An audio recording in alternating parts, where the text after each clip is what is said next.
There's one individual that I didn't want to deal with. You, Abigail, were personally attacked. Beyond just the debate, not your ideas, not your ideology, not your faith, you were attacked. The debate was insanely intense. And that, to me, is unacceptable. To be honest, it was a kind of a traumatic experience for me. Dark warehouse, and these people were saying all these crazy things to me on the other side that I'd only imagined. People said that stuff on the internet, but they really didn't say that in real life sometimes. I think someone prepared them and just repeating maybe what like a pastor had said. Like, exactly when they say right. this, you say this. Exactly right. They're lying. This is another one where they're lying. They're changing the names. When they sat down, I said, do you believe that you can pray and have your sexuality changed? That is conversion therapy. You do believe in conversion therapy. You just don't want to be pinned down by that because it's so socially unpopular right now. I was waiting for the Bible part. I was prepared for that. Whenever we would try to call out the lies, we were stopped. Okay, we're going to get into Bible later. I'm like, but we can't just let what they said hang out there. That's not what the Bible says. No offense to Jubilee, but I feel like they should have stopped them. Each one of them saw this as their moment to be martyrs. They know they're going to get nailed by everybody on YouTube, and it's going to reinforce their persecution complex, and that's what they wanted. We have one more, and it's the big one. Can I hold your hand for this? Yes, please. I'm holding all your hands. LGBT people won't go to heaven. Right? I think all four of us, raging fire. Do any of us know each other prior to this taping? Because I know people are going to want to know that. Yeah, so I do know you were in a commercial. When I walked in and I saw I breathed such a sigh of relief. Actually, I went to the same Bible college. Because when I first saw you, I was like, oh, I'm obsessed with. Of course, I've seen your social media, and so I knew of you. At the end, can I just say, everybody hugs. I felt like the world's worst person because how the do I get myself to hug everyone here? And in this debate, I think there was several times that I kind of just lost my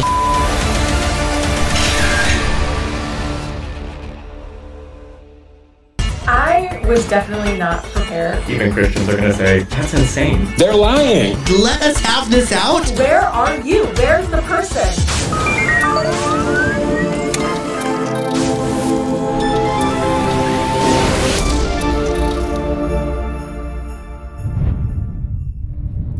Hi everybody, your buddy Gilbert here with another exciting video. Real quick, if you are new here, please take a moment to head over to that subscribe button and smash the bajangles out of it and ring the bell so that you can get notified the next time I drop another exciting video just like this one. Okay, odds are if you're here, it's because you just saw the craziness and the madness of Jubilee's Middle Ground episode LGBTQ versus Ex-LGBTQ. Now, this is really important for you to know. We are filming this right after it happened. So there will be a delay between the time that we walked off the set to when it's actually going to air. So we don't know what made the cut. We don't know what got edited in and what got edited out. So if we start talking about something where you're like, we didn't see that at all, it's because it probably got cut out. But I would love right now, because I have, the team is here. I'm so excited. This is the first time the four of us have been able to be together. Actually, Candice had to leave right away, right after we stepped off of the Middle Ground set. And Candice, I actually have to tell you something. I don't know if you're aware of this. We all went to eat with the other side right afterwards. Holy sh**.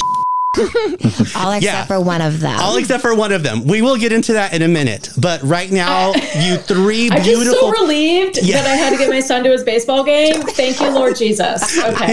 Yeah, no, some stuff went down. But right now, you three beautiful people, I just have to ask you, how are you? How are you feeling after we all just experienced that? How am I feeling? I am feeling, I am existing. That was a lot. And to be honest, it was a kind of a traumatic experience for me. It felt like a social experiment in some ways. I was just like in this like dark warehouse, and these people were saying all these crazy things to me on the other side that I guess maybe I had only imagined. That was like, people said that stuff on the internet, but they really didn't say that in real life sometimes. I'm doing better now than I was right after the debate. And And that's thanks to like my parents and my best friends just comforting me. And of course you guys as well. You guys have been all three of you have been great. But yeah, I'm just taking it day by day and worrying about how we're going to be edited, how I'm going to look, if my hair looks good in that angle, if, you know, my dress was nice. I don't know. I'm just worrying about that stuff, just being, you know, self-conscious, I guess. Yeah, no, thank you. Thank you, Abigail, for sharing. Brandon and Candice, how are you feeling? Yeah, I'll say, I mean, I had therapy today to process, so that was good. No, but honestly, I was like, I'm not going to laugh at that if that was true, because that's totally true. That's something that it is true. It is true. Then there we go. Yeah, I'm so sorry, Brandon. No, but it was good. It's what I expected. I'm honestly relieved. No offense to the other side, but I was expecting that they might have more professional ex-gay people there. There are people that lead organizations and do this for a living. I think I was really surprised at how young the other side was. 21. And frankly, yeah. And how unexperienced in the world of theology, religion, and psychology they were. And so I was more sad for them. I think I felt a little sorry for them, and I felt like they have a long way to go on their journey. I was once where they were at. I was once the fundamentalist kid saying God is going to send all gay people to hell. And 10 years later, I'm in a very different place, a more healthy place. And so I'm very hopeful for them, but really, I felt pretty sad for where they were at and what they must be experiencing. Understandable. Mm-hmm. Yeah, Candice? Yeah. I was definitely not prepared for what we all encountered. Yeah. And in a similar way, Brandon, that was one of my shockers, was like, oh my gosh, you know, I probably could be any of their moms. Oh my God.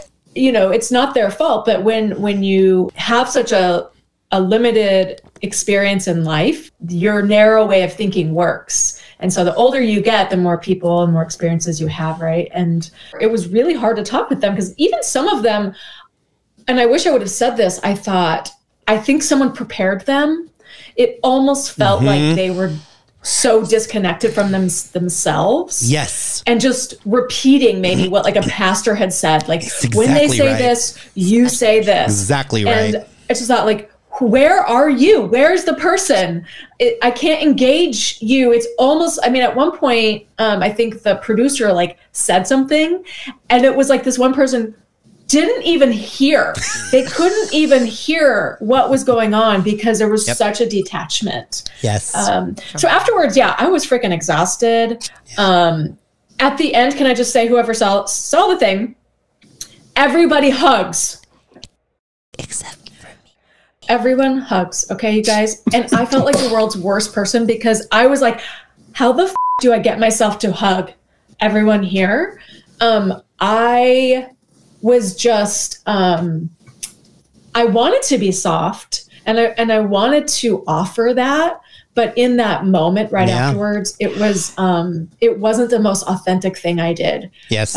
To offer embrace. Maybe like an hour later, I could have more authentically did that, but right afterwards, it was hard. It was hard to offer that authentically. Yeah, and I can second that, because I gave 3 out of the 4 people an embrace. I did not give, I believe their name is Rashad. I didn't give him an embrace because of how, I mean, I don't know how much will make the edit, but getting called a man, getting called demonic, all the times that I was just not listened to by that person. And it just felt like I was talking to a brick wall about, you know, certain topics. And, you know, like, I will preface this, as I did preface in the debate, I'm the only non-religious person on this panel, as also the only person coming from a gender perspective. So it kind of felt like I was hearing like a bunch of rhetoric speak about like gay and lesbian people, but like, where do I fit into this? You know, because this was phrased to me as an LGBTQ plus debate. It wasn't just, oh, ex-gays versus current gays, because I'm not gay and I've never actually lived as a gay person or a lesbian person, so it doesn't apply to me in that way. And I think it was just, like Candice said, it felt very inauthentic. And I think an hour afterward, it would have been better for me. And I think it actually was better for me. And I don't know if we want to start getting into that just yet about our lunch experience. But I was able to, I feel like, especially, I would say Zyla and I had the calmest reaction out of myself and the other side. I did definitely have some disagreements with Roderick and Samuel. And I don't want to say this in a bad way, because I actually think that deep down they are good people. I felt bad for them in a lot of ways, and I saw a lot of hurt and a lot of the ways that I used to feel about myself when I was raised in the Catholic Church and told that like who I am was inherently wrong, and like I couldn't do anything about it. So how was I inherently wrong, you know? And I felt for them in that moment. That's why I think I was able to draw on that strength to be able to give them an embrace, you know, and to be able to hear them out, even though I vehemently disagreed with what they had to say. Yeah, I feel very similar to all three of you, actually. I feel like my answer is really going to bounce off all three of you. I was surprised at their inexperience and the fact that Rashad, actually, I looked it up, he's only been a Christian since February of 2021. So, like, I mean, he's a baby. Like, and like what Candice was saying was right on. Everything that we said, I feel like the four of us really tried to engage the prompts organically and like really consider it. I was waiting for the Bible part, right? I was prepared for that. I think Brandon and I both, we're ready to go toe to toe with scripture. So, but because I knew that that's not your thing, Abigail, I was like, okay, well, I got to be careful here, because I don't want, Abigail is just as relevant as us. And there's 8 of us, and 7 of us all want to talk about biblical things and incorporate that. But that's not where you're coming from. And let me just preface this. I mean, I was raised Roman Catholic. Right. I was raised a very strict Catholic. My entire family still subscribes to that religion. And I've never tried to have any disrespect for religion, and I consider myself a pretty calm and collected person. And in this debate, I think there was several times that I kind of just lost my and got so annoyed about the situation that I was put into, because I think, well, one, my biggest gripe with Jubilee is that there was not another person from the gender perspective there, whether it was on their side or our side. It would have been really nice, because I just feel like I was kind of bouncing off people who, like, I hate to say this, but you guys can't relate to my experience in that way. Right. So if it's going to be phrased as an LGBTQ debate, I think it should be encompassing of not just gays and lesbians. So that's what I was trying to say, is that I feel like whenever the 3 of us that were biblical on this side, whenever we would try to say something to really call out the lies, we were stopped. And it was like, okay, we're going to get into Bible later. I'm like, but we can't just let what they said hang out there. That's not what the Bible says. But we were stopped. And no offense to Jubilee, but I feel like they should have stopped them and said, hey, look, can we try this topic without bringing up the Bible? Because there will be time for that. But instead, they let them, I mean, and I hate to say it, but because of the youth and because of the way that they're coming from, they can't have a conversation outside of their understanding of the Bible with any of these prompts. And so we should have been allowed to say, you know what? No offense, this is how organic conversations work. We cannot compartmentalize and save all of this until the Bible prompt. So let us have this out, or stop everybody from talking about the Bible and stop them too and just talk about the prompt. I think that was my most frustrating part, was that I felt bad for you because it was always Bible. And that, let me just say also, like with the Bible's part, like the thing is, I can understand why it comes into the conversation and why, like, for them, it's an important part of the conversation. But I like, how do I put this? I relate to people who can like talk from their own individualistic experiences. I'm an individualist. That's why I don't subscribe to like any political party. That's why I keep myself very much removed from certain things that I don't feel like are standing for me or fighting for me. And I feel like these people really only came from, what does the Bible say? But what do you have to say? What is your lived experience? And like, how do you feel? Leave Jesus, leave God, leave your interpretation of the Bible, because it's very important to say your interpretation of the Bible. Your interpretation of the Bible. You know, and like, it was so disheartening, because I know several times in the debate I did diss organized religion, and I still do feel certain ways about organized religion. We forgive you, Abigail. And I knew that was big. Me and Abigail talked about this, and that was something you brought up, and you said, Gilbert, I felt so bad because I called it a book of fairy tales or whatever. Yeah, I said, don't project your fairy tales onto my reality. And it's something that I said in that moment, because I experienced so much hurt in the name of religion, and I I do hope this makes the cut. And I think this is one of the most important things I talked about, regardless of me opening up about my intersex condition, is that I did experience sexual assault in the church, and I did witness it to other people as well. And I hope that makes the cut too, because you did briefly talk about that. And it's something I've actually literally never opened up to a single person about. And I actually called my mom and dad after the debate and told them, hey, I finally talked about this.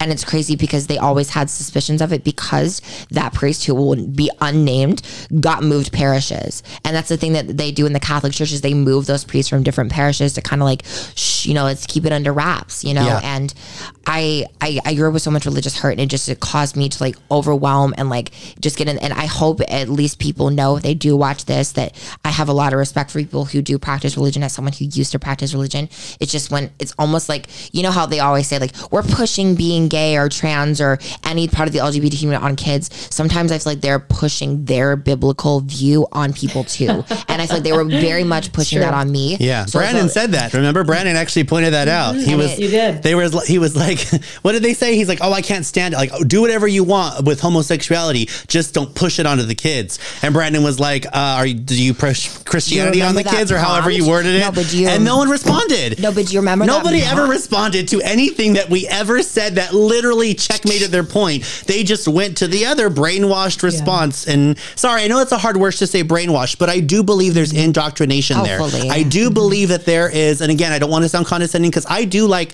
these people too, right? They're going to hear this and be like, yeah, I'm sorry. I will say that too. I'll give a disclaimer. Well, I really appreciate Brandon's empathy, because that's great. For me too, that's I was raised in a loving Christian home and went to Bible college and seminary. Actually, Brandon and I went to the same Bible college. How cool.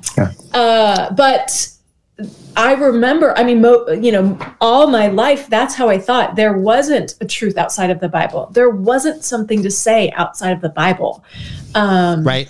And so it's really easy when everyone around you is saying, that's the only way. If you have a question, you go to the Bible.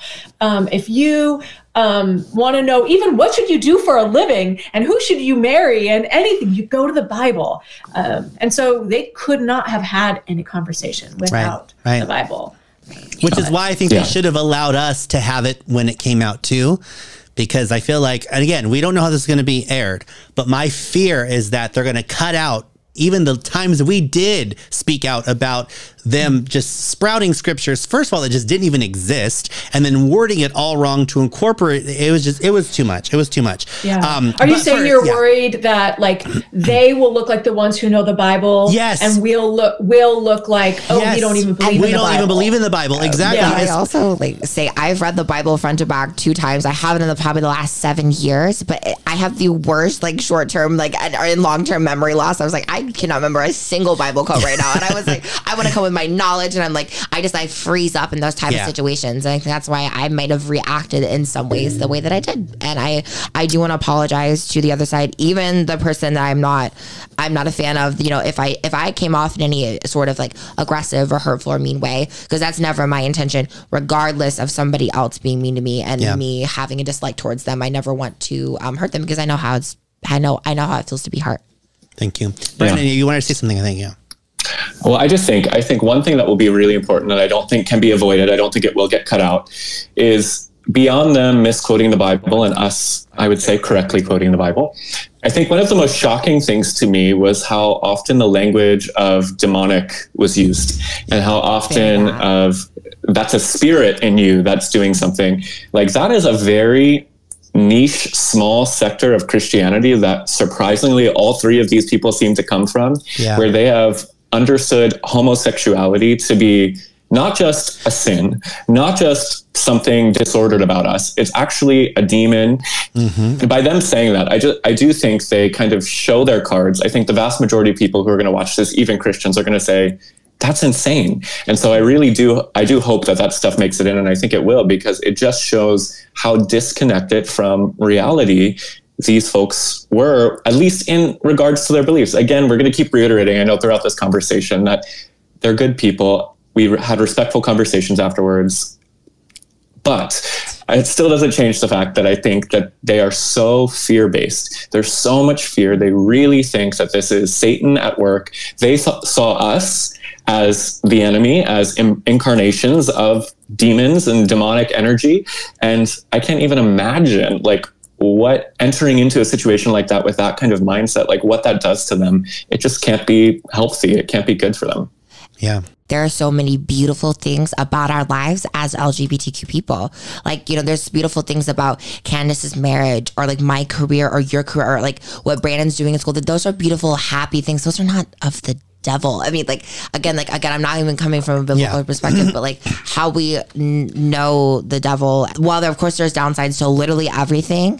I think that, you know, it's very important that we show like why we are here and why we deserve to be here and why we're not demonic. Yeah. The four of us, I think, make a really great team in this context. Because I feel like even though like we were shut down quite a bit by moderators, I feel like the four of us each brought our own like powerful ammunition. And we're going to talk about it in a second because I have your formal introductions. I want to really introduce you to people. Some Jubilee episodes, they do have an introduction, like who you are. They didn't do that for us. And I think a part of me thought that because the material itself is so you have to go to that place to share so much. Who we are is gonna come out, but I think that let's do the formal introductions. Are you all ready, ladies and gentlemen, and folks at home, new family friends? Let's get into this. So sitting across from me, oh my God, it's me, the loud mouth that talks all the time. Here in studio is the beautiful, wonderful, these are my words, not hers. The beautiful, wonderful, amazing Abigail Parmalee. Am I pronouncing that right? Yes, you did. Wow. Known professionally as Abigail Beverly Hillz. Yes. A woman born with an intersex.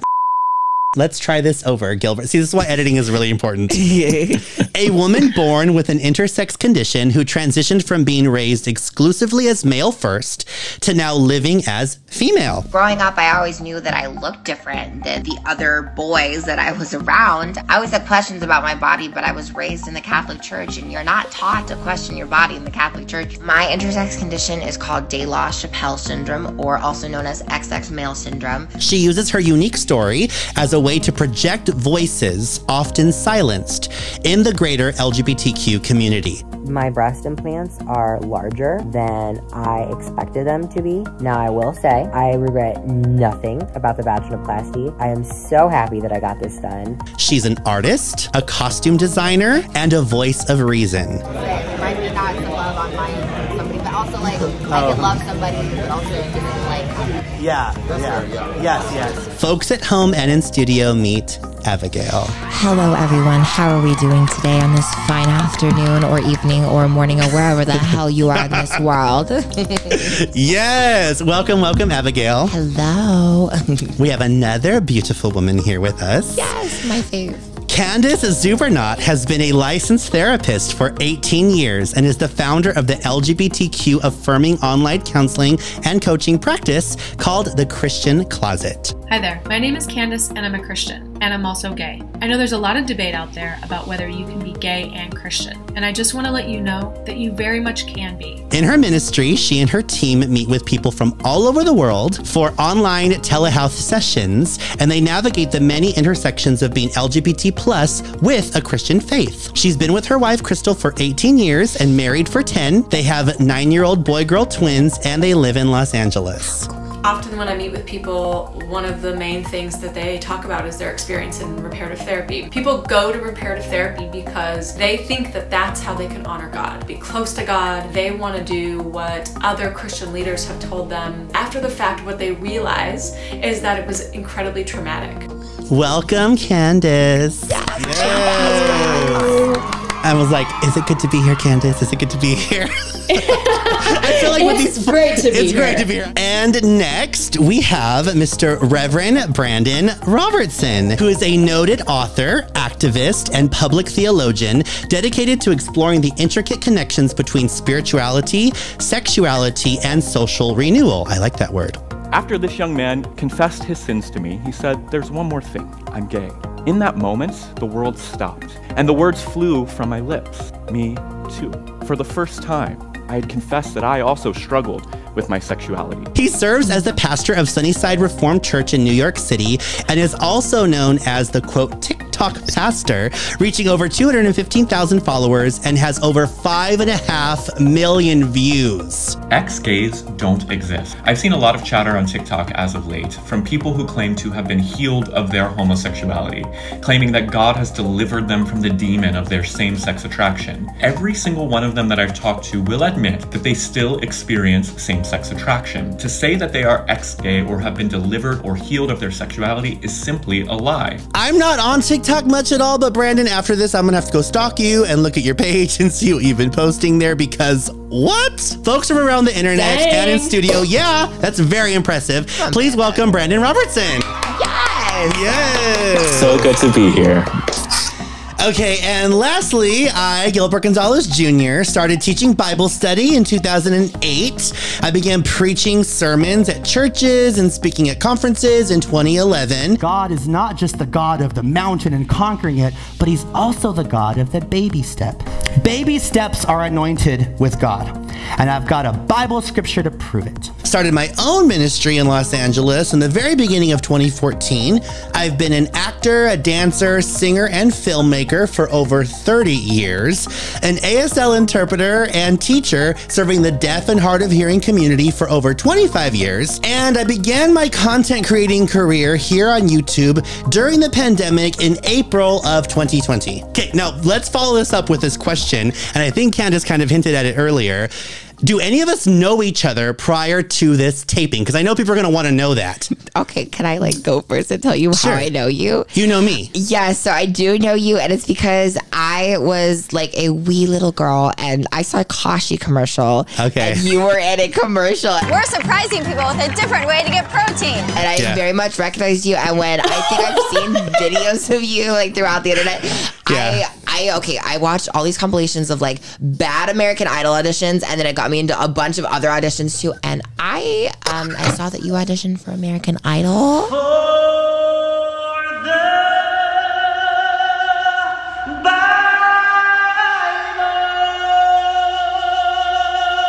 That is so cool. Yeah. Wow. That was. Oh my God. Yeah. I'm an alumni from that show. We're friends, and I got to sing on the finale stage. Oh my God, when you sang, I cried. Right? It was so amazing. I thought I saw you in the balcony, but then you guys moved, right? I moved. Oh, she Just moved. me. Just you. And then we were screaming, and then you saw me. Then I saw you. That's I was amazing. like, I'm over Yay! And I believe there's something with Celine Dion that has you in the talk of the town. I went viral. The first time I went viral was because I met Celine Dion. Ah, so cool. And I asked the reason why it went viral. We hung out for a while, and I got to ask her if she wanted to do a duet with Mariah Carey. Because I have a concept for it. I do. I do. Can I give you my number? Okay, here. I will pitch it to you. It'll be so epic. I like you. And You wrote? Yes. So when Celine Dion is well, because she's sick right now, maybe this may not make the light. I remember I told you last night on the phone, you're going to freak out. The lambs, if we're out there, if I have any fellow lambs, please drop the title of your favorite Mariah Carey song. Yes. She's saved me. My first tattoo will be the infinity butterfly. Mariah is my life. Lambs here. Yes. Yes, my lambs. Yes, my lambs. Love it. We love it. That's to come. That's so cool. That's to come. God. Yes. Brandon and Candice. Yes. I will. Yeah. Yeah, go ahead, Brandon. No, I will say, walking in, to be honest, this kind of thing makes me really nervous, even though I've done it professionally for 10 years. And I was unsure, especially because Jubilee, for those who might not know, doesn't tell you anything about anything. You don't know who's going to be there.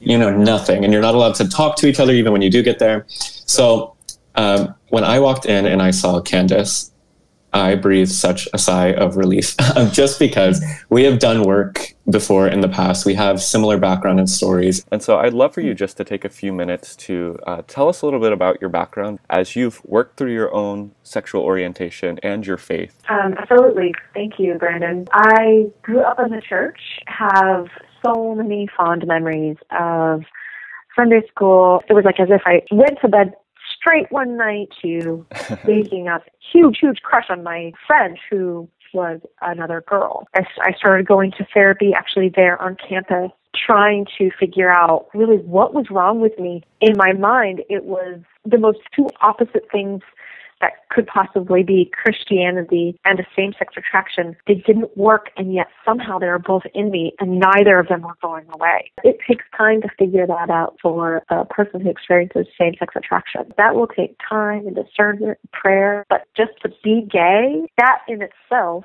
is not necessary. Just to know that there was someone there tracking on the same page, like, was such a relief to me. And so very grateful you were there, Candice. And also, Gilbert, of course, I've seen your social media. And so I knew of you, but at the time we were standing next to each other, but weren't allowed to talk to each other. Yeah. So very awkward situation. It was very awkward. Yeah. Of course, I recognized you, and I didn't know if I was going to share this now or later, but this is really funny, Brandan. The night before, right? I got when we all had this debate, I got about 3.5 hours to sleep. Maybe not even that. And it was because I was up at night, like praying like crazy and watching debates. And the very last one, before I powered off my TV and went to bed, was Brandan Robertson debating Michael Brown.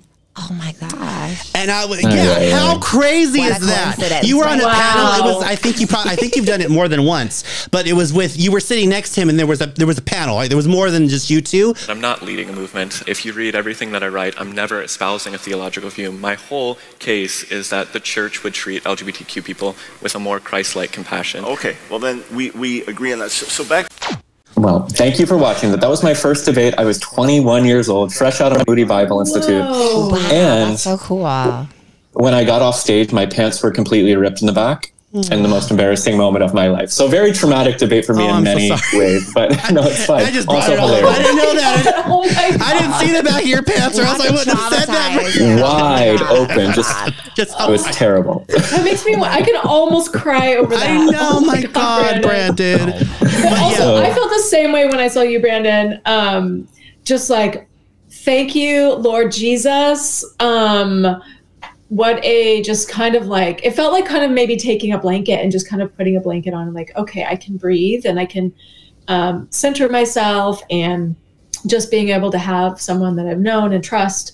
And now I have 2 new friends, which is so cool. And I just want to say thank you, Gilbert, for organizing this, because I think, you know, as a therapist, what I do and an entrepreneur, and I run a nonprofit, it's lonely, and I don't often think about processing with my peers. I have a rabbi I do spiritual direction with. I have a therapist to do therapy with, but I don't get to have this opportunity very often. And when you brought it out, I just thought that's the most beautiful, perfect thing for us to do, is to just be together and talk about what that was like. Yeah. It sounds like I was the unknown one here. Nobody knew me, and I kind of like that. In a way that, like, I feel like since nobody did know me, I kind of come in and I really got to tell my story without anybody being like, well, I know this about you, or I know that about you, which I don't know, maybe it was like a unique experience for me. I don't know. That's probably one of the better parts of doing the debate, to be honest. Yeah, but I can say that I don't know how true that is, because when I first saw you, I was like, I'm obsessed with her. Like, you're obsessed with me. I was obsessed with you. Like, I was freaking out. Like, I was like, is she like an ex-gay? Is she an ex-bi, an ex-trans? Like, I was like, what's she gonna be on this team? And then when you walked over, and it was they were lumping us together, and you walked over and you're like, is this the LGBT side? I'm all, yes. Are you gonna stay? And you're like, okay, it's the right side. I'm all, yes. You know what's crazy? I had honestly no clue who was going to be on which side. And when Candice walked in, I thought she was going to be in the ex-LGBTQ side. I don't know. There was just something about, I don't know. Maybe it was just like, I didn't know who. And I thought Roderick was going to be on our side. I don't know why I thought that. Yeah. But like, I was like, I tried to make all these guesses and stuff like that. And I was like, well, shoot, you know, like I'm glad that I didn't know anybody, like, other than knowing of you and stuff like that. You know what I mean? Because it's just like, it gave me like a perspective. Like, I don't have any like hatred coming in. Like, one of my biggest worries is that I would know somebody on the opposite side. And I had this like nightmare that this person named Chloe Cole was going to be there, and they're a detransitioner. I was going to have to fight, like, debate them or whatever. And I'm glad that they weren't there, because that would have been a lot for me. But yeah, I mean, I don't know. Like, you want to, let's get into it. Let's start talking about the prompts. Let's do it. Let's do it. Right before we get into the prompts, though, I have a question for each one of you. Okay. Candice, what emotion did you feel the most when you were dialoguing with the other side? Was there anger, sadness, frustration, confusion, fascination, empathy? grief. Grief. Which grief, that's my way of saying lots of feelings also, because grief has so many different feelings in it, but it felt like a grief journey. Like there were times where I had to hold back crying. There were times that I was surprised by my anger. It was definitely more intense than I thought it was going to be. Wow. Yeah. I'll open that question to both of you as well. Brandon. She's so cute. She's like, let Brandon go first. So cute. I love it. Yeah, I mean, similar. I think in the midst of the debate, I was flabbergasted, maybe to use a big word. I was just like, I can't believe in the year of our Lord 2023, there are people that are going to be seen by millions of people saying this stuff that was what they were saying in 1960 in fundamentalist churches. Like, the lack of sophistication of the argument and how just deeply fundamentalist religious it was. I was just like, this is insane. Afterwards, it was, I think, just getting to connect with everyone turned that frustration and amazement to, I was relieved. I was relieved it was over, but I felt so good that we, not to pat ourselves on the back, but I do think we represented our side well. I really do think that the message that's going to get out there of love and affirmation was way stronger than the message that was portrayed by the other side. And I was really grateful walking away. One word I could use to describe my, gosh, you know what? I'd be traumatizing. I mean, I'll be honest with you. Like I think I've said, it's just like, I didn't fully know what to expect, you know, and I'm going into this like I'm gonna like try to explain myself the best I can. Like, I'll preface with saying, I think I've mentioned to you guys, I had throat surgery like a month ago, so I was like nervous I was gonna be able to even like talk and carry myself without having to have a water constantly beside me, which thank God we got to have water breaks, you know. But I don't know, there was just so many specific times that I was like Candice said, I had to hold back crying. I got so overwhelmed. There was this one point where I literally lost my train of thought right in the middle of what I was saying, and I went like this, and I was like, I just like, I didn't know what to say, because when you get called all these terrible things consistently, like they're only arguments coming from the Bible and not their own personal experiences, it was so overwhelming and traumatizing. And like, I went home like afterwards to my friend's house, and like she had to like hold me, and like we had to like order dinner and like watch happy movies and listen to like my favorite songs, and it was just like, my gosh, like I really just did that, you know. And I have watched several Jubilee debates. I've had several friends who've done Jubilee debates, and like I have friends that were on the trans liberal versus trans conservative debate, and I know that was a pretty heated debate. I wonder if this was a more heated debate than that, because I think it's like their side was coming from more like a political side, our side was coming from like a religious hurt side, and I think it's definitely something that like is going to set us apart. And I'm actually just very interested to see what people have to react to, you know, because it's just I don't know, that was, I mean, they literally said we could not have the Spirit of God in us. That it's an impossibility. They literally said that. Just to like give you a little bit of foreshadowing to this, I have what did they concede to us? And then what we wish they could have conceded. And one of the things that they refused to concede. So we'll talk about this, but I wanted to say right now before I lose my mind, Candice, they kept talking about the fruit of this, the fruit, right? The fruit, look for the fruit, look for the fruit. And that's of just basic Christian understanding that we all have, which is true, that there's fruit. You described it so many times. And so the fruit, and so beautifully. You talked about your marriage. You vulnerably shared about your children and about, you know, even intimate moments with your wife. And, you know, and just the fact that you have a home, and that you know, you're financially blessed, you're blessed in health. I mean, nothing's perfect, but you have an abundance of fruit that God has blessed you so much, in which they should have went inside into their integrity and said, well, you know what? We asked a question and we got a real answer. And there was, and maybe I don't even know what to do with it. They didn't know what to do with it. I'm trying to really separate what I say, the who and the do, right? So I'm trying to separate the who. I still want to get to know and be friends with the other three, and I will be trying to pursue some kind of friendship with them.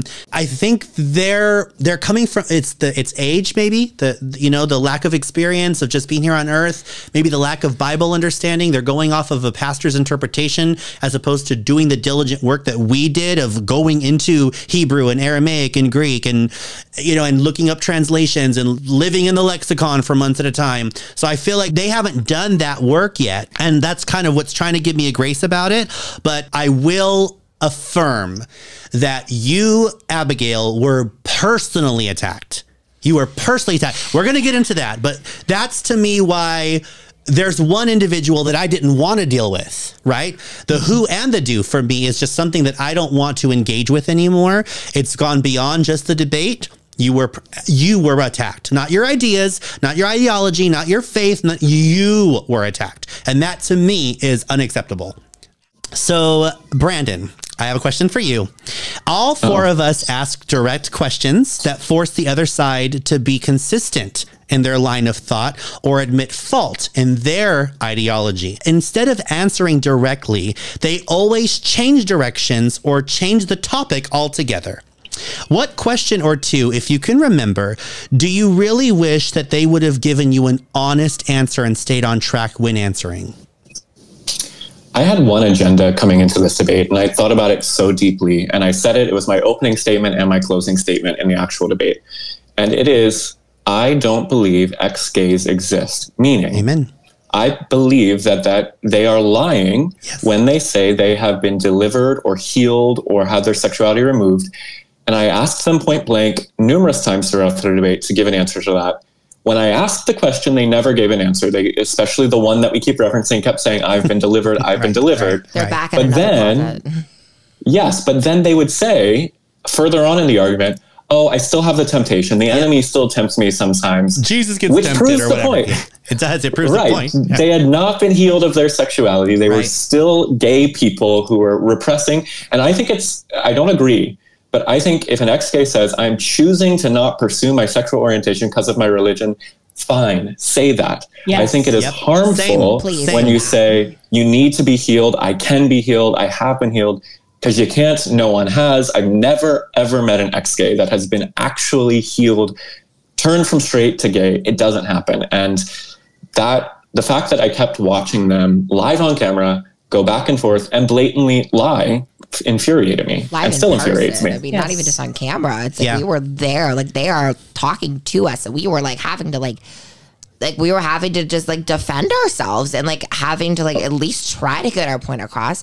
And I will say, I will give a shout out to three people on the other side, Roderick, Zyla, and Samuel. When we had lunch afterwards, I think there was some, I don't want to say there was some middle ground reach, because I think none of us really ended up agreeing. But in my particular situation, I can only speak from the gender part of it all. They actually all acknowledge that my condition and who I am is I'm not saying valid, because of course it's valid. It's scientifically proven that I'm who I am, and I went through what I went through because I remember it. But they acknowledge we see you as a woman, we see you as a person, we see you as someone who is doing things. And actually, the crazy thing, they were telling me you should use this as a ministry, and you should become you should talk about your intersex condition and minister to people and all this kind of stuff. And it's just that was a lot of the preachy stuff I know that they were going to do. Of course. And especially when I got prayed over, and which we can maybe get into that. Girl, I felt like I was getting exercise. This was the Conjuring. I almost went full. They prayed over you? Yeah, so at lunch, and I don't say this to be mean to Samuel, because I think actually he did end up being nice to me, and he actually did message me after we had lunch and everything too. He did pray over me, and it kind of felt a little bit more when he asked if he could pray for me, I would have rather him pray for me away from me. And it's the same thing I tell my dad, or the same thing I tell my grandma when they say they want to pray for me. It's if you want to have that, if you want to pray, you want to worship your higher power and think of me in that way, go ahead.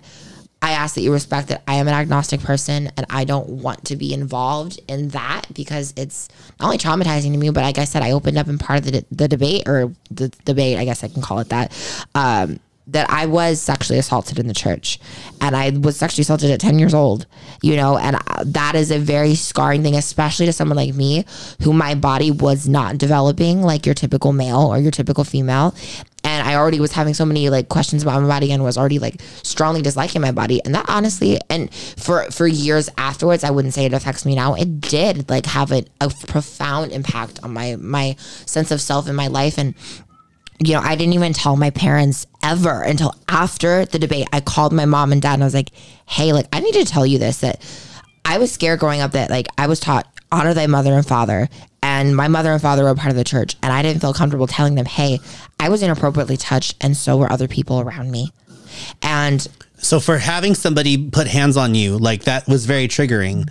Yeah. And one thing I'll always say, and I know Candice and Brandan, you're probably going to agree with me, you have to be very careful who you allow pray for you, because you are literally submitting to a narrative and you don't know what they're going to say, right? And there is so much spiritual abuse that happens in prayer that I don't think that we always talk about, because, oh, pray for me, pray, can I pray for you?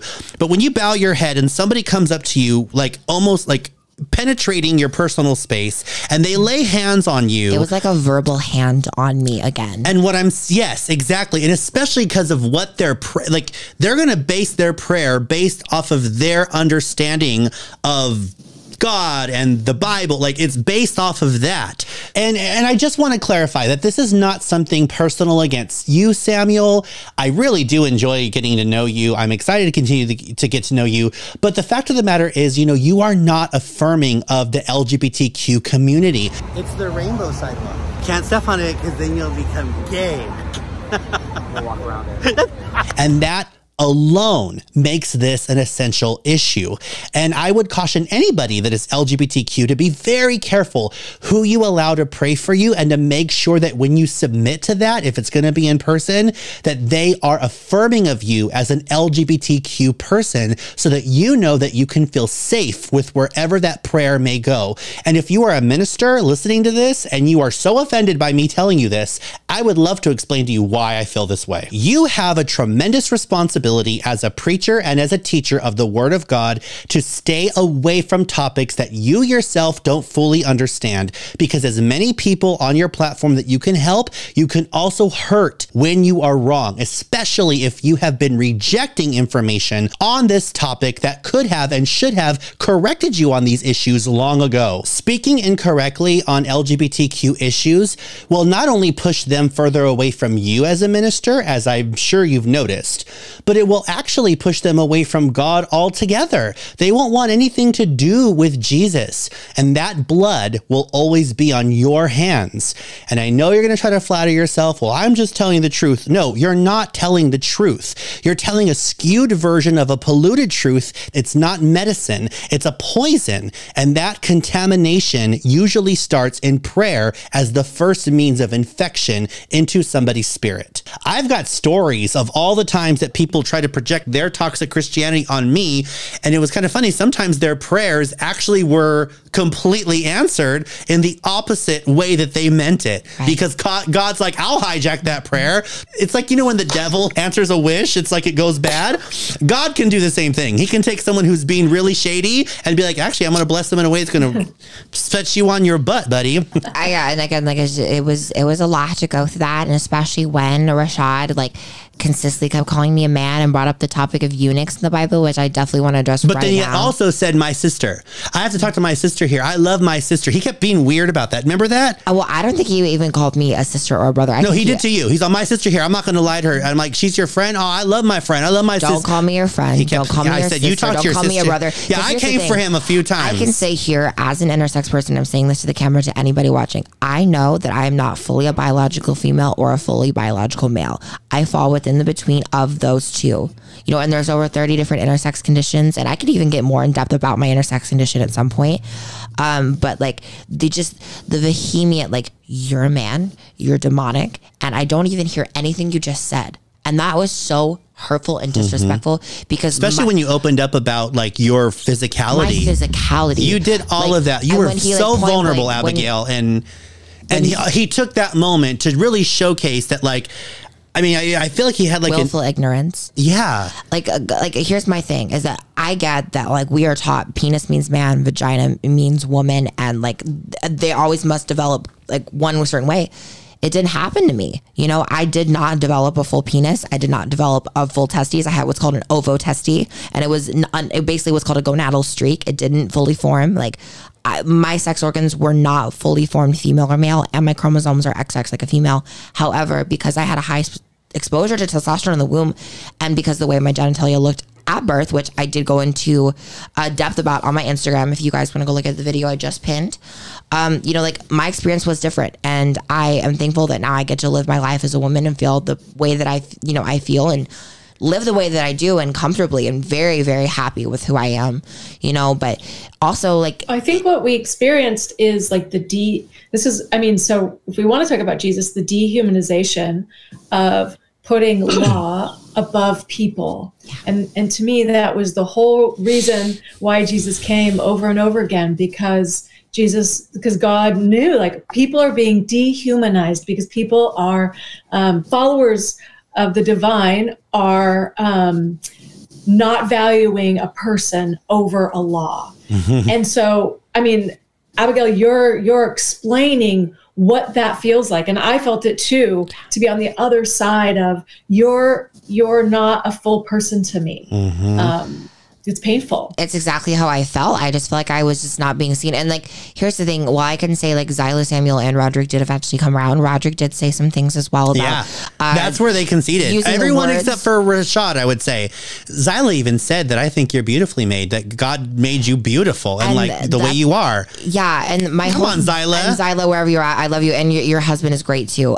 He's awesome. Yeah. And I want to say this, that like when Roderick had used the language of chopping it off or doing this or that, it's so harmful, because on top of the fact that nothing is literally chopped off at all, and actually everything that I had plus other parts of my body, because of the fact that I did have such undeveloped tissue, the type of surgery that I had did not just involve chopping anything up. And that language, it's the same language that people will use when they say like, oh, like we're out here mutilating kids without, you know, them fully understanding who they are. Like they make the argument about kids who end up transitioning, and that's probably another whole topic.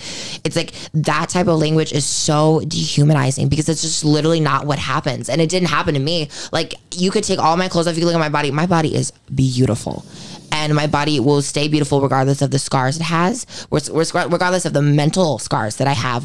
My journey and my story is beautiful, it's valid, and there are so many people like me that have never gotten to be able to represent themselves and their voices, because this part of society, I mean, also may I add, for anybody who doesn't know what the term intersex means, you may have also heard the term hermaphrodite.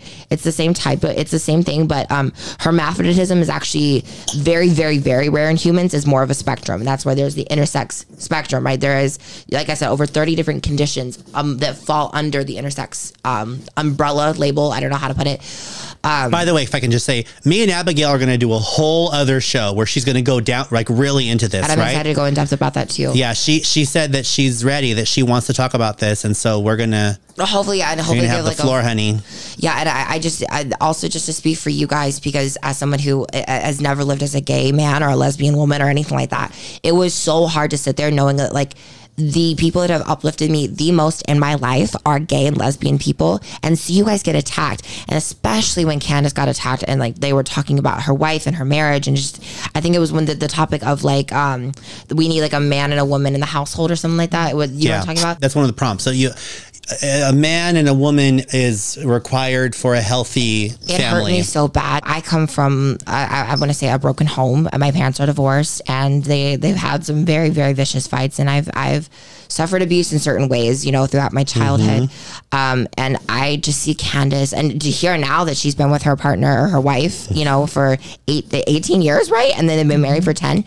That is so beautiful. And like myself, I've never even seen marriage for myself, because I've sometimes felt like that I am unlovable, you know, and I'm not going to say, I don't want to get emotional here, but seeing people like Candice gives me hope, and to see her get attacked, I think that out of any of the times that Rashad maybe have called me a man or brought up the whole eunuch thing in the Bible, that was the time I was about to cry. That was the time I was like, oh my God, I want to read your cross and give Candice a hug. The blatant disrespect. And I remember walking back at one point after one of the prompts, like I whispered to Candice, I was like, I just want to meet you and your wife and hang out with you guys. You did, I remember, yeah. So cool. I was like, come so on. Cute. Like seriously, I think it's just the happiness that I felt from you guys and Candice in particular, I think it's just like woman on woman experience. Like I can look at somebody that I relate to in that that sense, you know, and what kept me going, what maybe honestly, like probably not walk off set, because there was at one point, and I don't know if I can fully remember what one it was, I almost like just wanted to get up and walk away, you know, but I knew that there was just so many people riding on me that I had to stay. Yeah.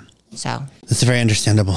Okay, so we're going to go into the prompts. So what I'm going to do is I'm going to read all of the prompts and then we're going to discuss them, but I'm going to read them all first without commentary just so that we know what's coming. And in the interest of some kind of brevity, because I know we can talk for hours about each one, maybe try to only save most of your commentary for the ones that you're most passionate about. Okay.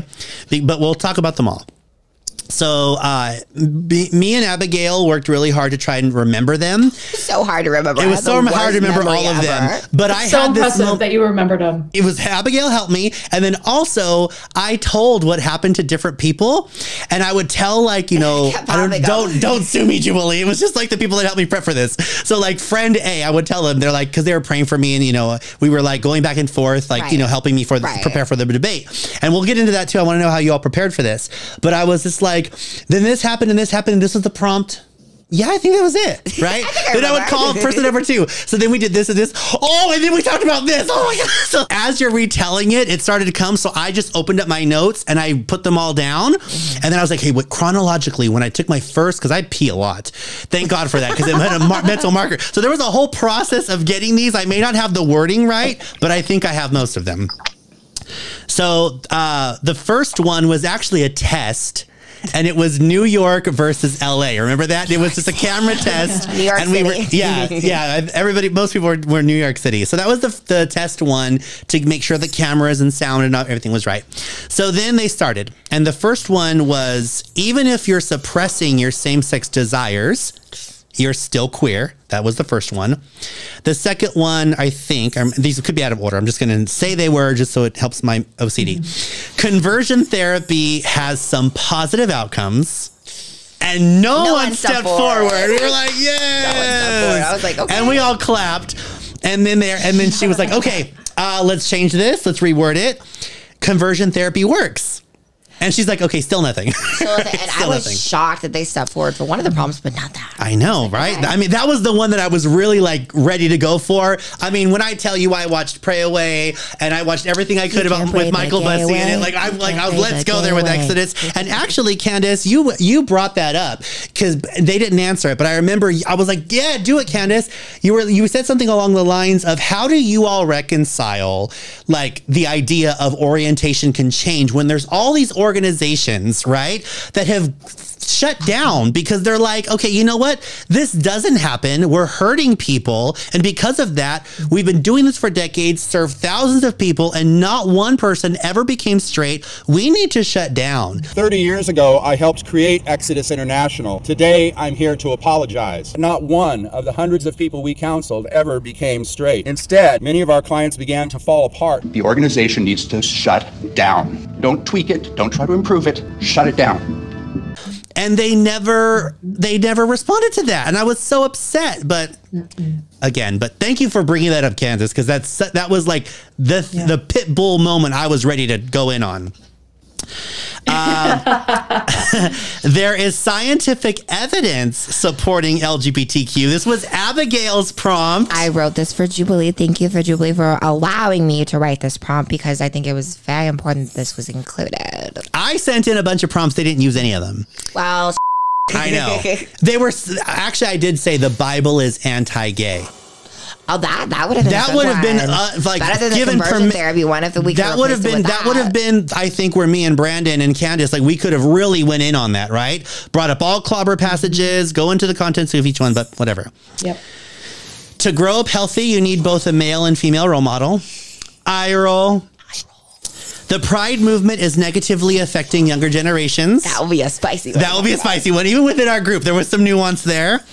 And then, let me see what else. This is, and then the last, well, I don't think it was the last one. It was put in the middle there somewhere near the end, but it's the most controversial one. And if there's one that I had to bank a bunch of money will make this edit, it's this one. LGBT people won't go to heaven. Right? I think all four of us just raging fire. And I don't even believe in heaven or hell. And I was like, I gotta step forward for this. Well, I know. You were going to say that. I honestly didn't think that all of them would step forward. That's what I think it was for me. I was shocked by Zyla. I was shocked by the statement itself that this is going to be a prompt. Like, what a very bold thing for even Jubilee to do. Literally. I was like, whoa, they're going to go there. Is that what you were saying? Like, I don't believe in heaven, so I'm not going to even whatever. I remember you telling me something, but I was so in what I was feeling. My soul felt crushed. Just imagining, just who's watching this, watching these people walk forward. That was traumatic for me. That up. Brandon brought that up several times about like calling them out about like there are going to be so many people watching, especially kids at home. And so thank you, Brandon, for talking about that. Yeah, that was outrageous. Outrageous, and not in the Britney Spears way. Not in the Britney Spears way. I stepped into my role. Okay, so this is what I think. You three tell me. I think that these were our roles. So Candice being like coming from the therapist side, being the one with like compassion and reason and the psychology of it. And how do you feel about that? And Samuel even kind of submitted a little bit to her as a therapist. Remember that? Yeah. He did. He was like, so what is the psychology on this? And like, what do you, like, I saw him. He was like, also very important for Candice being the only lesbian there because Zyla was bisexual and I'm bisexual. We didn't have a lesbian. And I think it was very important to have a lesbian, not just gays too. Yeah. It's true. And so I love that Candice brought that. I'm talking about as far as like us being a team. Right. So she had that part, the compassion. And I kind of felt like, okay, if I don't have to be as compassionate because Candice will take care of that. I'm ready to go, right? And then there was Brandon, because I thought I was going to be the Bible guy, but Brandon's here. I was like, okay, I don't have to be so biblical. Like, let Brandon get him, right? Like, when it comes to the Bible stuff, I'll back him up, right? Because I know my Bible. I teach all this stuff too, but Brandon could do that. I'll get you, little. And then you were like, I actually feel like you were the Queen Serenity. It's a Sailor Moon reference. You just showing up. The dark horse of the competition. Yeah, you just showing up, Abigail. It's like this blinding light of all sides need to just bow down to this lady because she is walking proof. It's beyond concept. It's beyond ideology. It's beyond religion. You exist. I'm sorry I had to. You exist. You're here. I just feel like that was your role, to just exist and be like, I'm in your face. You have to deal with me. You have to acknowledge me. And if you don't, that's between you and the God that made me. So my role was very easy. I saw it right away. I got to be the cannon. I got to be the gun. I got to be the muscles. I got to be the tough girl, the girl boss. And I was so ready. Like, you guys don't know, I'm not a fighter. I don't like confrontation. I don't like conflict. Okay. I may not come across this way, but I am very introverted. And I'm a peacemaker. I'm so introverted. I'm literally a performer. But because I saw the three of you, it allowed me to step into this new boldness and be like, pull out my inner Mufasa. I think if you three were not the team I was on, I probably would have been more compassionate. I would have been more like, I would have cried with them. And I even prayed that. I was like, God, I'll cry with them. Like, I understand. I really do. I understand the ex-gay side. I think the three of us, we've gone through that journey, right? So we know where they're coming from. I think had Rashad not been there, I don't think I would have gotten worked up as much as like I did. Yeah. Like, granted, did Roderick make a couple inflammatory statements? Yes. But like, I think, I can't speak for everybody, but I think Samuel and especially Zyla are a lot more like calm and collected. And I'm actually, I would consider myself a pretty calm and collected person. Like, anybody in my life would say that. Rashad brought out something in me that I don't think I've actually, like, I feel like I was actually defending my life at some points, like mentally. Like, I was you had to. But, like, mentally, you had to. Yeah, you literally did. You were forced to justify your own existence. Yeah. Which is disgusting. Okay, so we're going to go into the prompts. Even if you're suppressing your same-sex desires, you're still queer. Brandan, were we the ones who stepped forward? Were we the only ones? I think all three of you. No. I didn't step forward because I didn't actually understand the wording of the prompt at first. I don't know how to step forward for that. Yeah. But in a weird way, I did want to, because I've had experience with like what we call the DL community, like men who are on the download that don't accept like that they might be sexually attracted to someone who is, you know. So you thought that could have been queer? Yeah, it could have been, because I mean, let me put it this way: as you know, someone who is an intersex woman, I often also just get lumped in like with other like trans women, right? Right. You know. And I do consider myself a trans woman in a sense as well, because I had to make that social transition at first. Yeah. So you were like, what does this mean? Right. So Candice and Brandan, you both stepped forward. Yes. And again, for me, I would just say I had one message this whole thing, and it's that ex-gays aren't real. And it's and I think this was the perfect question. As the opening question was just like to have the chance to say, please be honest, friends. Yes. Like, just be honest. You are still queer. And I don't even think the LGBT community, the more progressive side of it, might agree with us, Candice, on this. Like, I think, I wanted to hold a space to say, listen, like, not that I agree or think that what they're doing is healthy or good, but I want them to still have an opening where they can identify a place in the LGBT community, even if they don't fully understand or resonate with it. Like, they are still part of us. And so it was kind of psychological trick kind of thing. Like, it just like, I want you all to know that I still think you're a part of us, even if you reject and don't want to be identified with us. But what were you thinking? Yeah, I think you're right. Like, what's so hard about it is the damage comes when it's not just their story. So they're not saying like, well, that's just my experience. God has just healed me. It's like, God has healed me and taken away my same-sex desire. And so that means that's how God works. And that means you now need to go and do that. Whoever you are that's having a same-sex desire. And that's the only way to honor God. And that's where it's like, that is soul crushing. You can't survive that. Like, we're not created that way psychologically. When we try and suppress something like that and change something that can't be changed, it's fundamentally damaging. And so that's what's just so upsetting about it. I wish I still don't believe that I think that they all do still have same-sex desire and attraction, like you're saying, Brandan. I wish they'd be honest. But if you're going to say it, at least just say it's just yours. Yeah. And I think what's so profound about it is, and this is a later prompt, but the pride prompt, it's the conservative argument all the time. Pride is a sin in the Bible. Pride's not something God honors. They fail to realize just how arrogant and prideful it is to say, this is what God wants for everyone. It happened to me, and you all are wrong because it hasn't happened for you. Like, what a freaking arrogant statement to make. Yes. And you actually did say that too. Brandan, you had a couple checkmate moments.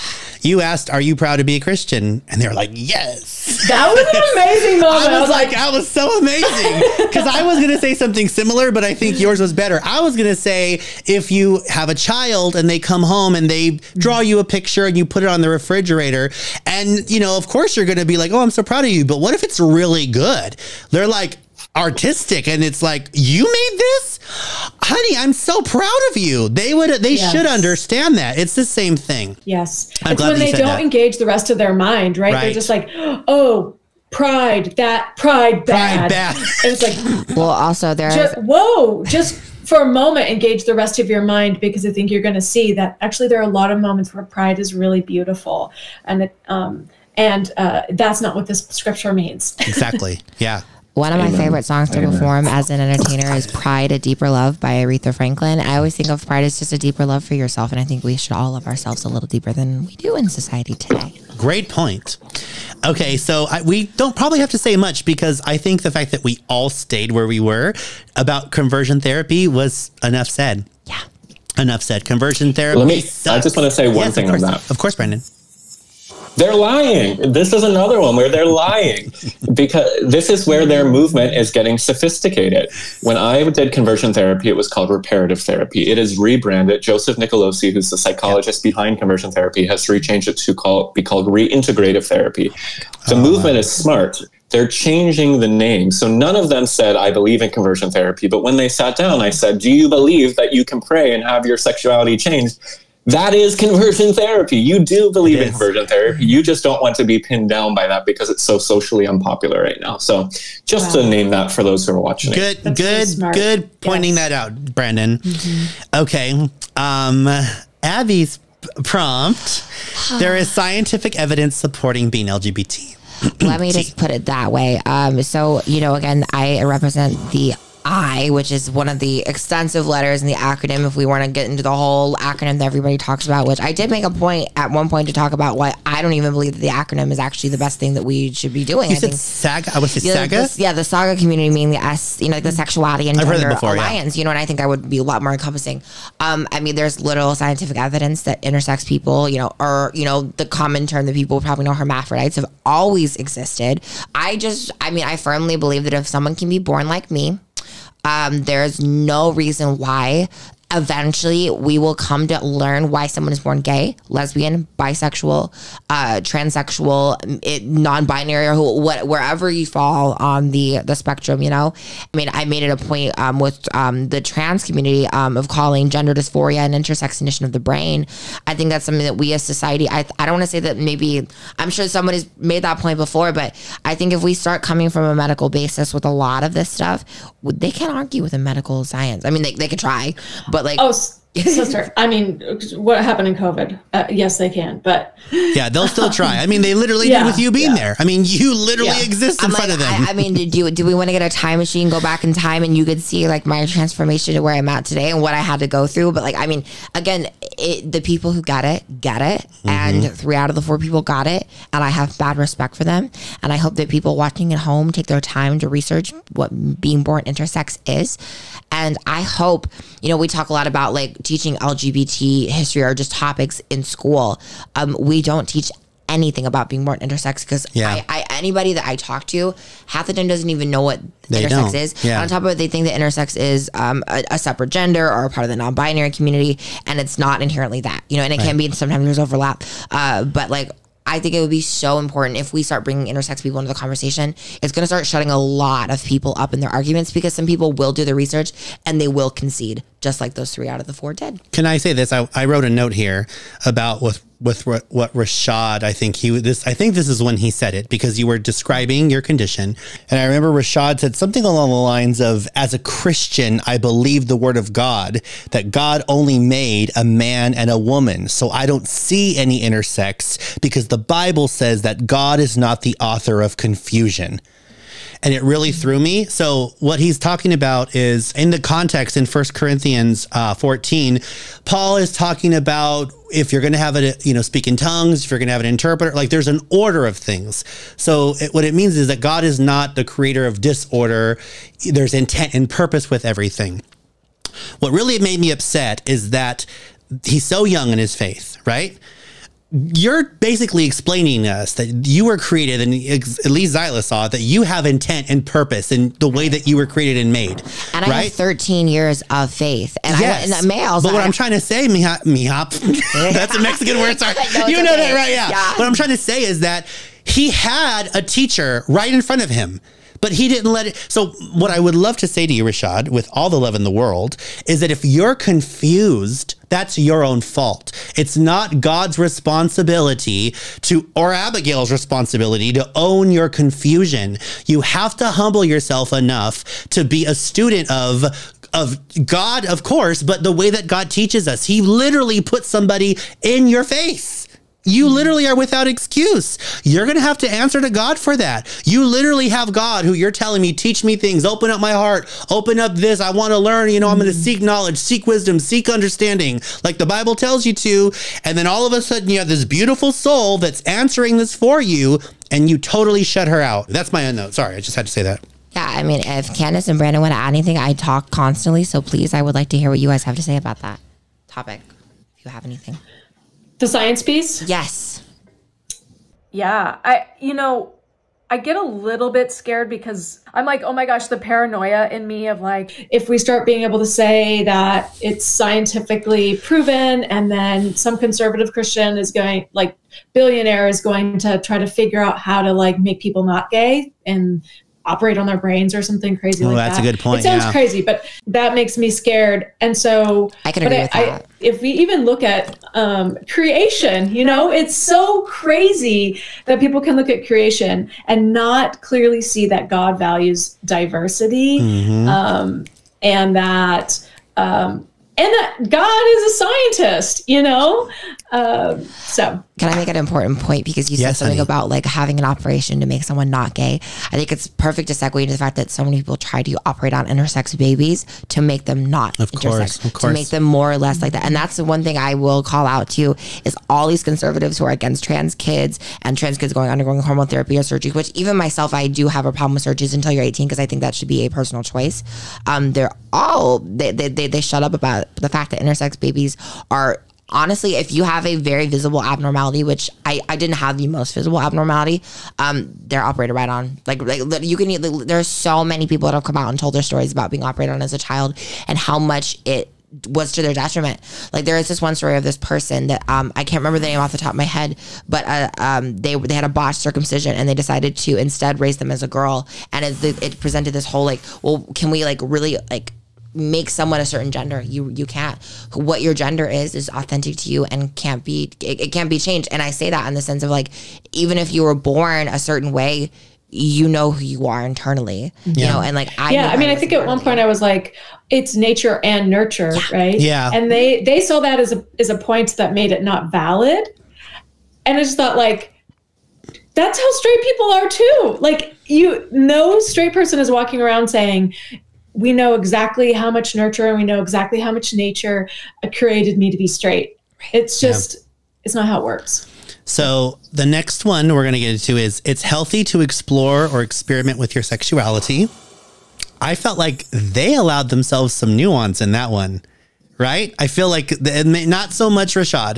There was no middle ground. Yeah. And what I really love, and shout out to Roderick, this was something that if you know, when I get to talk to him, I want to talk to him about this. He doesn't believe that the church should be pushing people to try and enter heterosexual relationships. And thank you for that. Thank you for that. Yeah, I thought that's really important. He says, no, that's not how it works. That's not the answer to this. And I can respect that. Telling people who are same-sex attracted to go be with the opposite sex in a sexual or relational type of way, yet again, it's not a solution. I've been there, I've done that, and it didn't work. You are being a hypocrite by suggesting to them that sexual immorality is okay as long as it's in the context of heterosexuality. The fact that some of you offered this as a solution to same-sex attracted people goes to show that you never understood the gospel to begin with. The gospel does not call us to heterosexuality. What we are doing when we tell same-sex attracted people to go be with the opposite sex and they'll be cured is we are giving them an alternative outside of God that only leads them to more confusion and sin. You know, now true, I don't believe that he has a person who is experiencing same-sex attraction, and I would say is gay, because that really is what this all boils down to, is that word and the understanding that that's what you mean by gay. That's the word. And you're still gay, even if you're not deciding to engage in a relationship or in sexual behavior. But I digress. And then, okay, let's get into the two big ones. You ready for them? Let's talk about them. Let's talk about them. The Pride movement is negatively affecting younger generations. Us two being the only people that actually step forward from our side. And I actually did not step forward at first because I actually kind of disagree with the prompt. But where the conversation was going, I feel like it was very important for me to step forward because they kept talking about drag queens and Pride movements. I am a drag entertainer. I don't see myself a drag queen in the typical sense because I consider myself more of a drag showgirl because I'm a woman who does drag and women do drag. That's always been a thing. But anyways, I don't feel comfortable as a drag entertainer performing for children. I think it's just because, well, one, I think that my act is more of a sexual thing in nature, and I think certain parts of sexuality should be reserved for more mature audiences. So maybe someone who's like 16, 17, 18 and above. You know what I mean? And also, like, I mentioned it as a joke, and I meant it as like kids they're not bringing me money to tip, and I don't do this for free. Like, I'm glad you said that. I feel like we needed some humorous movements to break the tension. I tried to be funny. I was waiting for them because it was so intense. So thank you for saying that. There are certain things like I've seen some, at certain Pride parades, I've seen that there was this one video that went viral that there was a prateful that was throwing condoms at kids. Yeah, and you know, it was just something that like, well, I definitely think it's very powerful and very important to teach kids like safe sex. Someone who is that you could see as a very like young toddler, we should not be doing that, in my opinion. But then again, I couldn't fully agree with the prompt, and that's why I did not step forward at first. So I want to. Yeah, but if someone throws a condom at your young toddler, they literally will try to put it in their mouth because they put everything in their mouth and they're not wondering what it is. I promise you. Like one time I took a used Band-Aid out of my son's mouth at the park. Oh my God. Okay, it's disgusting. It's disgusting. They're not like, Mommy, what is this? And then you're like, it's a condom. You put it on a penis. Exactly. They're just like, so yeah. So the reason that I step forward, and this is something that, again, like, maybe I have OCD or I'm like a stickler for, I love etymology. Like I will be like a pit bull with words. I really am, right?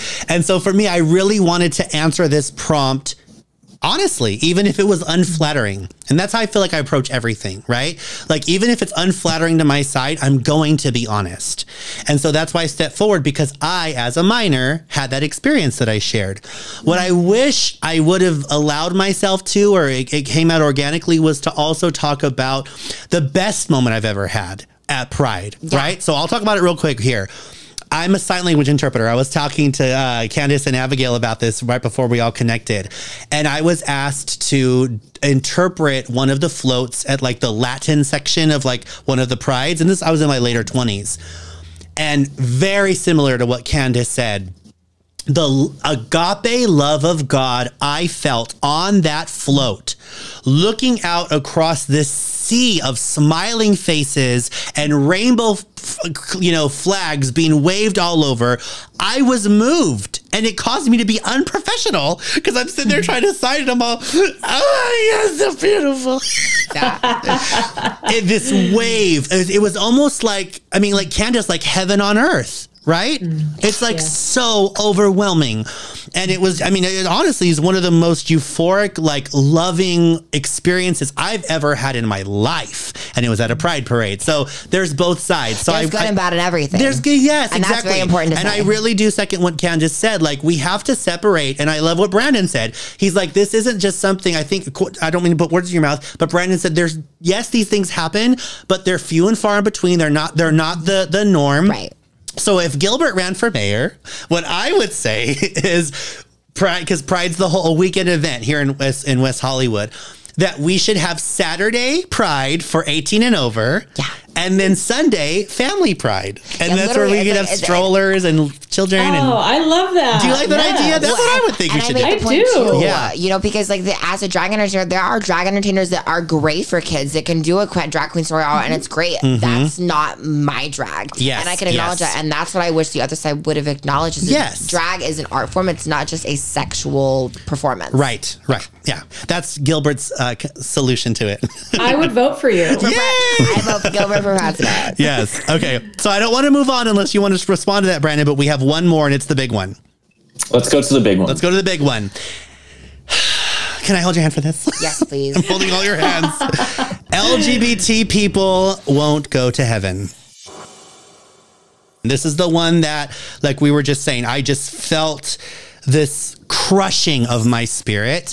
It made me relive everything that I've gone through personally in my bedroom, sobbing for thousands of hours, for dozens of nights. Like, God, I don't want to be gay if it's against you. I don't want any of these things, and never hearing anything other than you're good the way that I made you. I did this. You're not broken. You're not messed up. And just the fact that they stepped forward, that was where I got very loud. Do you remember that? Yeah. I bit back. And I have a lot to say on this. I do want Candice and Brandan to go first because I think this is the most interesting prompt for me as the non-religious person on the panel. So I want you guys to talk, and then I want to come back in. I'll just say, Candice, you brought up that it felt like a lot of them were prompted or prepped to do this debate with certain answers. I think each one of them saw this as their moment to be martyrs for the gospel of Jesus, to stand for the truth. And I think, Gilbert, I think you talked about not being precise with the prompt language. The prompt language wasn't. I think active homosexuals are going to hell, which is probably what they believe in their theology teaches. Right. It was LGBT people, period, are going to hell. Yep. Thank you, Brandan.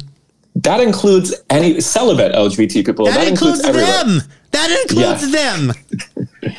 Exactly. And I think not even most conservative Christians would answer the way that they answered with such definitiveness, because it's just such a bad witness. I mean, even if you believe that, like, for them to outrightly say it as boldly as they did, I think showed that they really believe that this was some sort of spiritual battle between good and evil, and they really want it to be martyred. They know they're going to get nailed by everybody on YouTube when that video comes out. They knew that was going to happen, and it's going to reinforce their persecution complex, and that's what they wanted.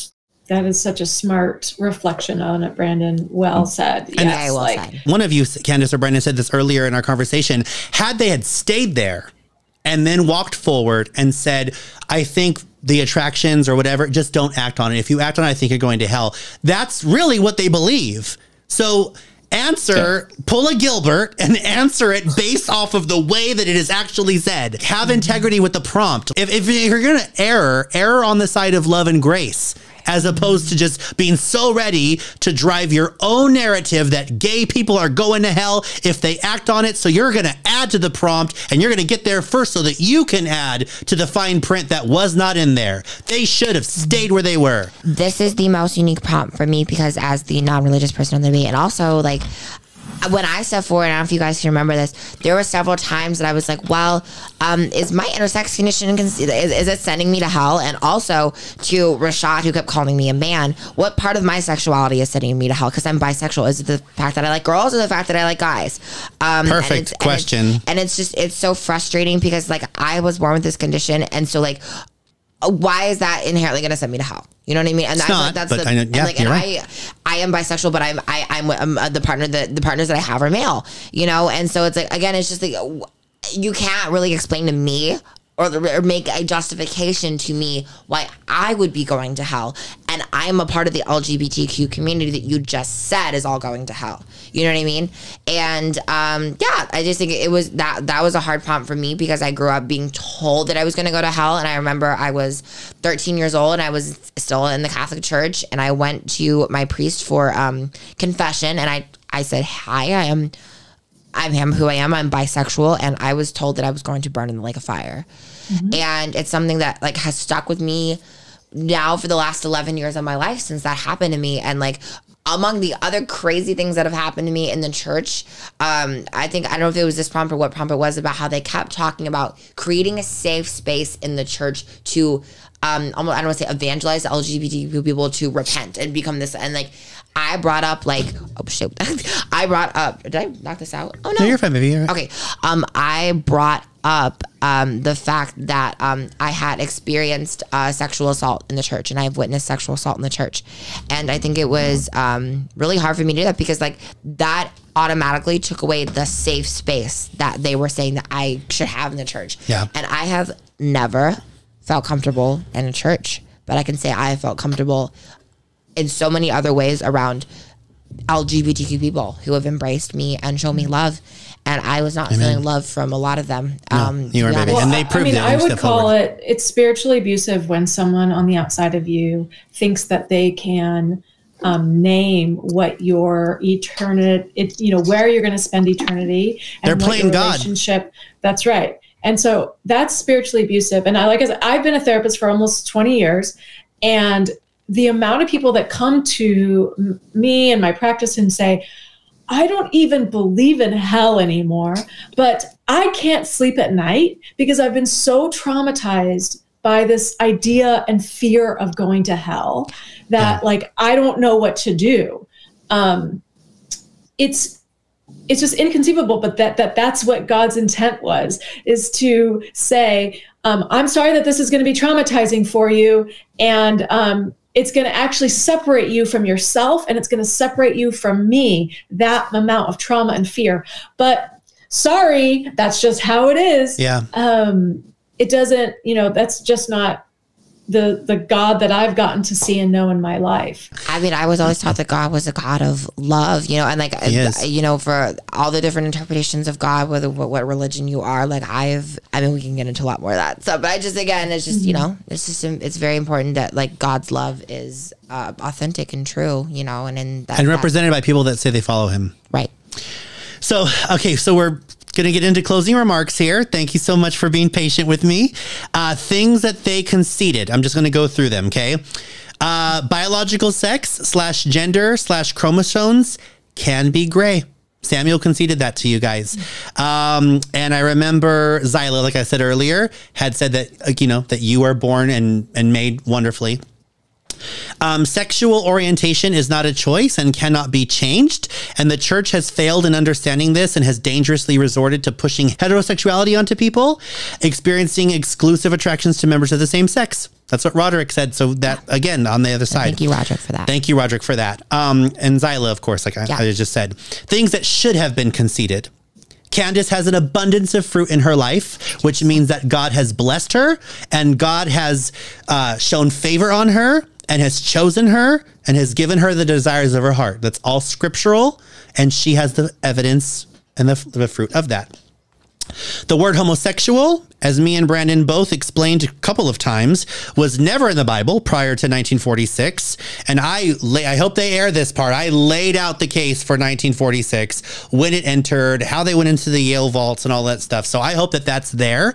They never were able to. Can you guys say that word that like was translated into homosexual? You guys kept saying this, like, I don't know the Latin word. Yeah, so it's two words. The word is arsenokotai or arsenoquati. I don't know how to, I don't speak Greek, but that's the main word, the man better word that Brandon was talking about. And then there's this another word, malakos or malachi, which means soft or effeminate. So they took those two words, but it's even that has a whole other history too. But they took those two words and combined it and made it homosexual. And you said, it was like before it was abusers of themselves with mankind. The King James version called it that. There's one point I want to make that we didn't talk about when Rashad was comparing us to zoo of yeah, maps. Yeah, maps. Yeah. When we go on camera, we are not for maps. Yeah, and animals too. Let's just talk about the fact that like same-sex relations are not harmful, but those are harmful relations, and we as a community do not support harmful relations. Yes, and then like I said, they never responded to Candice putting them on the spot about Exodus International. And again, okay, maybe they're not using the language conversion therapy, but like Brandon said, they're changing the language, but the practice is still identically the same, which is ridiculous. And then also the fact that, and I hope that they keep this in. Do you remember there was a time where I'm like, you're going to answer my question to Rashad. Do you think it's possible that you are experiencing sexual confusion? I am gay and I'm clear about it. Can you at least acknowledge that maybe what's going on when it comes to same-sex orientation and behavior is not the same for both of us? You might be going through something that I'm not going through. Can you at least admit that it's a possibility? And again, we got no direct answer. It was, well, let me tell you, when I tell you, I'm like, can you answer my question? You know what I love about our team? It's so infuriating. You know what I love about our team? We are all very individualistic people, and we speak for ourselves. And we also speak as a community, and that is what I feel like was missing their side. If like it was four of the same voice coming at me. Yeah. With a little bit of like. Yeah, they all kind of had the same. Yeah, I mean, even though we were united in what we were trying to do as our team, you're absolutely right, Abigail. It is very important to highlight the fact that the four of us are individuals. And I think the prompts kind of showed that there is diversity even within our own team of LGBTQ. And that's okay that we have diverse opinions, probably on topics that hover around and overlap this conversation right now. But I'm going to shut up now and I'm going to let you three close out. Candice, would you mind going first with closing remarks?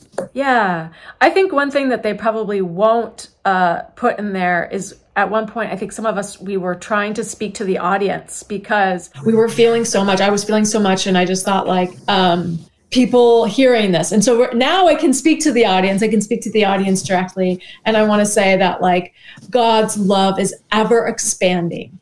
It is farther than you can see, and it's bigger than any human can comprehend. If you are struggling with this, there are lots of people, the four of us, are included in that, but there are even more. And there are church communities who will embrace you and walk with you through this to find peace and healing. And that so much goodness is going to be yours and can be yours. And there are beautiful, full ways of having a faith in God and Jesus and the Bible and living as an active gay person in our world. Thank you, Candice. Brandon. I'm going to echo everything that Candice just said. I think people need to realize that, yes, while the church has said some things about homosexuality for maybe 1,500 years or so, the church has said lots of things about a lot of things that have been wrong. And we talked about this in the debate at some point, that slavery was an issue that the church, the Bible clearly endorses, and that we have moved on because we realized that it was immoral. This is an issue where the church has been wrong, despite what you're going to see the other four people say. God's love is not contingent upon your sexual orientation or your gender identity. And there is a large body of Christian theology, churches, scholarship that goes back 100 years on this topic, on trying to get these words and these translations right, and to rightly condemn things like sexual abuse and exploitation, which is what the Bible is actually trying to condemn when it's talking about homosexuality in these mistranslations. So there is room at God's table of grace for all queer people, and just be open to exploring and listening to these other voices that are out there that are speaking a message of grace and truth in the face of a theology of fear. Beautifully said, Brandon. Thank you. And Honey, I will let you close out. I want to start by saying thank you to all three of you guys for seeing me, validating me, and loving me for me, and actually showing me what I feel is the closest thing to God's love that I felt in the last 11 years of my life. And as someone, again, who I don't have a personal relationship with any organized religion, it felt like the most loving experience to have you three here with me. And I implore anybody out there to please educate yourself on intersex people, what it means to be born intersex, the different types of conditions, how common it is, and even maybe look inside yourself. You might have an intersex trait, you know. I'm naturally a redhead. We make up the same amount of the population as intersex people like myself as well. Yeah, and just take the time to learn yourself, love your body for where it's at, and also where it can go and where it can become. And yeah, just remember, at the end of the day, if you can't love yourself, how in the hell are you gonna love somebody else? Can I get an amen? Yes, amen. Come on, RuPaul. Thank you, everybody, for watching there at home. Please smash the like button, smash the subscribe button, and drop us a comment. What did you think of our conversation? Let us know if you have any questions. I'm sure, actually, I'll ask the three of you now, maybe after it airs, we could discuss maybe doing this again to see what made the cut and what didn't. Yeah, let's do this and again. Processing together. I would love to do that again. Absolutely. Thank you to the three of you. Thank you, Candice. Thank you, Brandon. Thank you, Abigail, for engaging in this and for doing the hard work, for showing up and putting your neck on the chopping block to enter a debate like this. Like we were saying, we didn't know what we were getting ourselves into. We didn't know who was going to be there. Like the three of you are very fearless to do that. Like that takes a lot of courage and guts. So are you. You too. Thank you. Yeah, it took a lot of guts. So thank you all for doing it. And again, like we just had confirmation from Abigail, Candice, Brandon. Thank you for being, I mean, I don't want to throw shade, but thank you for showing God's love in a way that is inclusive and loving and is, I'm just going to say it, more true to his character than what was shown on the other side.